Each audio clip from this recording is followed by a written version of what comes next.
بسم اللہ الرحمن الرحیم۔ السلام علیکم۔ سوال: مافیا یا مافیا راج کسے کہتے ہیں؟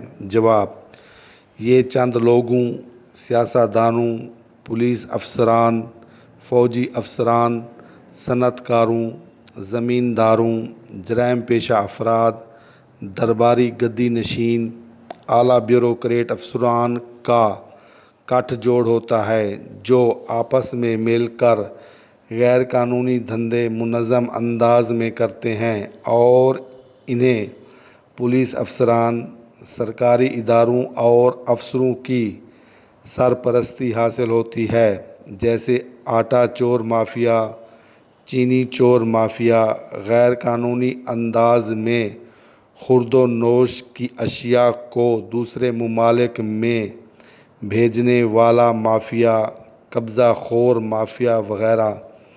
لفظ مافیا کا پہلی بار استعمال 1868 میں اٹلی کی لغت میں کیا گیا۔ مافیا ہمیشہ ترقی پذیر ممالک میں ہوتے ہیں جہاں قانون کمزور ہو۔